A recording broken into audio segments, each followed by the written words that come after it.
cet endroit qui est un peu bizarre à regarder. Ouais bah, tu sais, il y en a qui se font chier. Hein.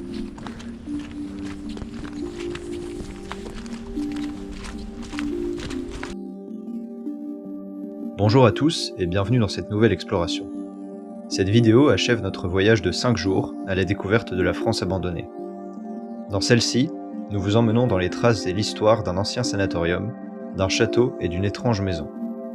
La première étape de cette promenade sera un sanatorium moderne des années 1930, aux murs marqués par la petite et la grande histoire.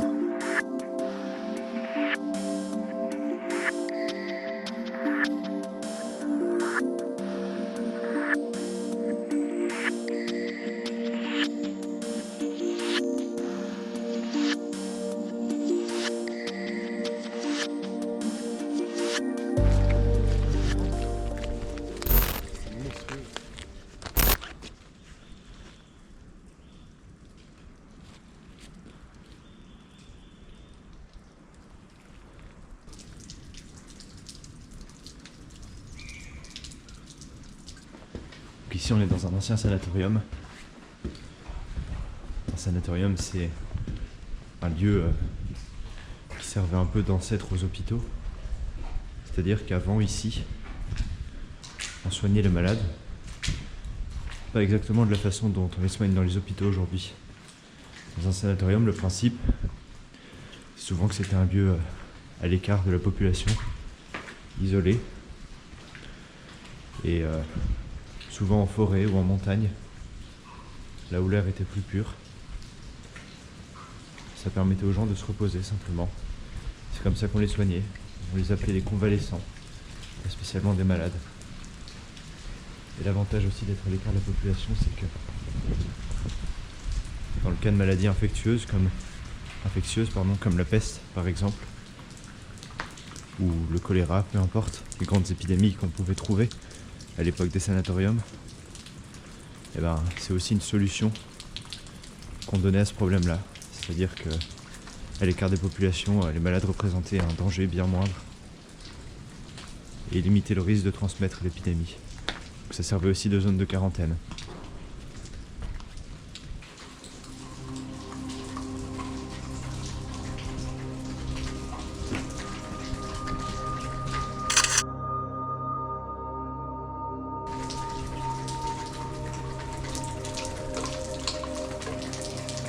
Entre ces murs fonctionnait autrefois un sanatorium pour tuberculeux, construit et fondé dans les années 1930. Son but premier sera de répondre à une épidémie de tuberculose pulmonaire qui touchera à cette époque près de 700 000 personnes en France. L'histoire des sanatoriums y remonte à 1861 avec la construction de l'hôpital maritime de Berck, premier établissement conçu dans ce but. Le principe même de sanatorium fut originellement réfléchi pour répondre aux épidémies de tuberculose, qu'on appelait alors peste blanche. L'architecture des sanatoriums est spacieuse et ouverte pour permettre aux malades, appelés convalescents, d'être suffisamment distanciés. Leur aménagement permet une application plus rigoureuse des règles d'hygiène, et le soin des convalescents est centré sur le principe du repos. On parle de cure d'air, de lumière et de soleil. On considère aussi que l'absence d'activité sociale intense et de travail participe au repos, et donc au rétablissement. Ces principes rejoignent d'ailleurs l'organisation et l'architecture des bâtiments. Dans ces buts, les sanatoriums étaient souvent construits en altitude, en forêt ou en pleine nature, à l'écart de la pollution des villes. Cela permettait également de limiter l'épidémie par l'écartement des malades du reste de la population. Celui que nous explorons est constitué de 2 corps identiques, le deuxième étant construit plus loin dans la forêt. Il accueillait au pic de sa gloire 430 tuberculeux et gardera sa fonction originale jusqu'à la Seconde Guerre mondiale. Pendant celle-ci, il servira un certain temps de camp de concentration et de quartier pour la milice. À l'issue du conflit, il reprendra sa fonction originale, progressivement transformé en hôpital au sens moderne du terme. Il restera jusqu'à sa fermeture, spécialisé dans le traitement des maladies et des blessures pulmonaires. Le bâtiment que nous explorons fermera à la toute fin des années 80 et le second au tout début des années 2000. Les lieux sont inscrits comme monuments historiques. Après leur abandon, ils serviront de toile aux taggeurs, dont certains sont à l'origine de très belles œuvres. On y fera du paintball, et les sapeurs-pompiers s'y exerceront à certains endroits à l'extinction des feux.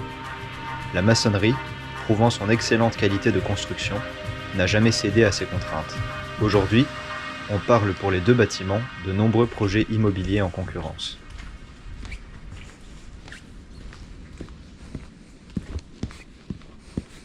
À l'occasion d'un problème mécanique, nous nous arrêtons plus loin près d'un haras. Perdu dans la forêt se dresse alors devant nous une impressionnante bâtisse. On est juste après, ouais. Si on trouve rien de ce côté-là. C'est fou, hein. Putain.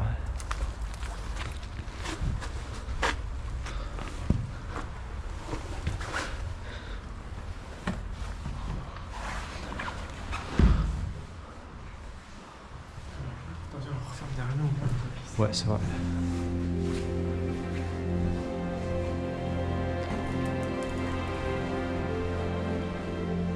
Ah, vas-y, tant qu'on y est, prends 2-3 photos si t'en veux. Ce château, d'architecture néoclassique, aurait appartenu autrefois à un comte de la région et semble avoir été construit au courant du XIXe siècle. Ayant depuis changé de multiples fois de fonction et de propriétaire, son histoire est criblée de trous et il semble principalement avoir été vide au cours de son existence. Actuellement, le lieu est maintenu en état par une association mettant des biens à disposition pour des tournages et shootings, professionnels comme amateurs. On a pu le voir encore cette année et la précédente dans les clips de 2 célèbres rappeurs français. L'ambiance qui se dégage de son intérieur est assez accaparante et mystérieuse. On y évolue dans un ensemble de pièces belles et vides, tout épargné par les casseurs et seulement pigmenté par le temps. Au rez-de-chaussée, un enchaînement de salons somptueux et boisés, organisés en demi-lune, évolue autour du hall principal, pièce centrale de ce château où trône majestueusement un piano intact. L'étage, étrangement organisé et labyrinthique, conduit de tous ses côtés sur un fastueux balcon, donnant vue sur cette impressionnante pièce d'entrée.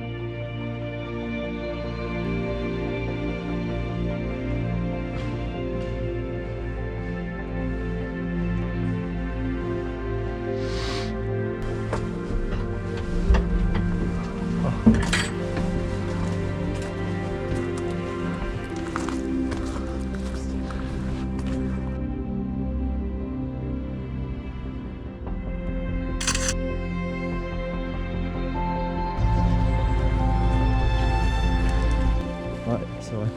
En l'occurrence, il n'y en avait qu'un.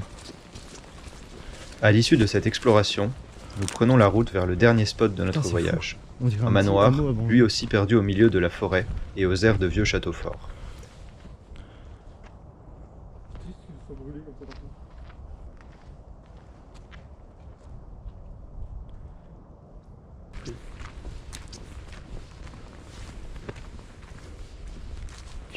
Ah, c'est marrant.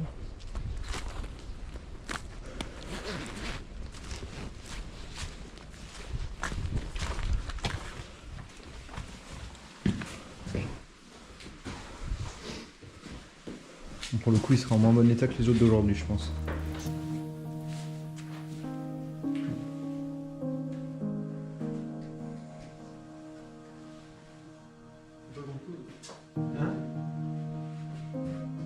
Ce lieu, contrairement aux 2 autres, ne semble pas avoir eu d'histoire particulière.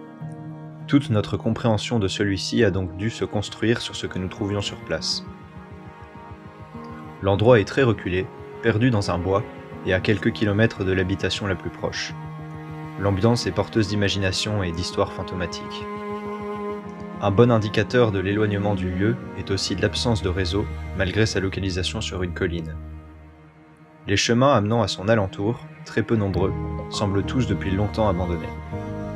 L'intérieur, abîmé, ne semble pas pour autant avoir été pillé, puisque de très nombreux objets subsistent dans ce qui paraît être leur emplacement original. L'un des bâtiments, flanqué d'une tour décorative, a souffert d'un incendie il y a déjà plusieurs années. Notre plus grande surprise, dans un endroit si humide et peu propice à la conservation, fut une bibliothèque parfaitement rangée, dont les livres sont tous en très bon état. C'est d'autant plus étonnant que le lieu semble avoir été abandonné depuis déjà très longtemps. Le mobilier archaïque donne à l'endroit des airs de ferme, hypothèse impossible au vu de l'environnement. Les objets que nous trouvons semblent dater de 1940 à 1950. Cela suggère que la maison fut peut-être abandonnée pendant la Seconde Guerre mondiale. La destruction du bâtiment à Tours intervint sûrement au même moment. L'organisation des chambres et les objets personnels que nous retrouvons indiquent qu'une famille de 3 enfants, tous étudiants et probablement scolarisés, y habitait, ce qui ajoute du mystère sur le choix de cet endroit. Le dernier étage semble être le bureau du père, et nous ne trouvons que peu de traces de la mer dans la maison. En sortant, entre quelques vinyles exposés dans une véranda, nous croisons un sombrero, objet sans contexte qui, en l'absence d'histoire concrète, donnera son nom au lieu.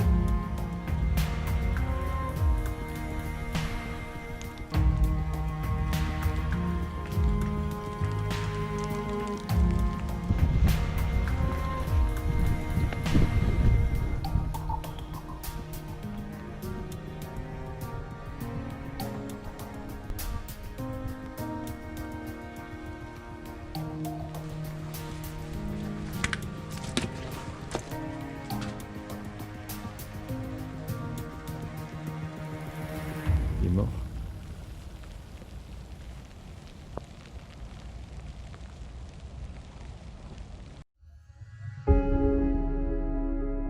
Notre retour fera escale une seconde fois sur la côte, profitant en conclusion de ce voyage d'un magnifique coucher de soleil.